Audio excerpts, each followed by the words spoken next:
I still remember so clearly an interview I did with a Christian medical doctor many years ago. What she said just stuck with me. She said she saw the link so clearly between many, not all, but many physical illnesses and deep emotional wounds from our past, where the enemy came into that emotional wound and spoke lies. And we subconsciously embraced those lies. And we believed that we were unlovable, or people would always hurt us, or we were alone and no one cared and no one ever would.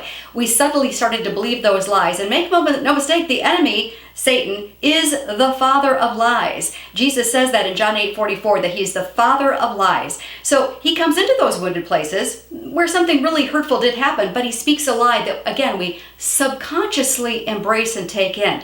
And that wreaks a toll.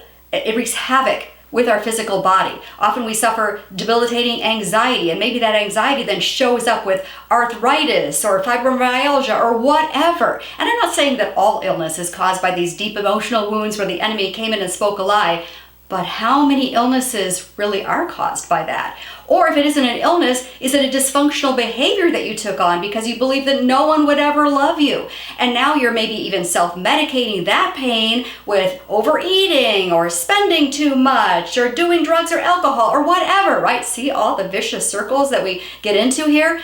All because of the enemy, the stinking enemy. So I'm asking you to take a moment and pause.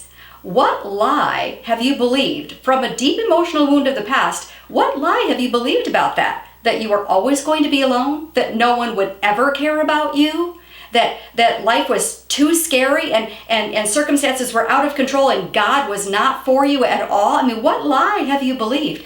Go back, maybe even with a counselor, and explore that, because there is freedom on the other side. I know. Personally, there is freedom on the other side. I used to believe the stinky lie that I was going to be alone forever, that no one would ever care.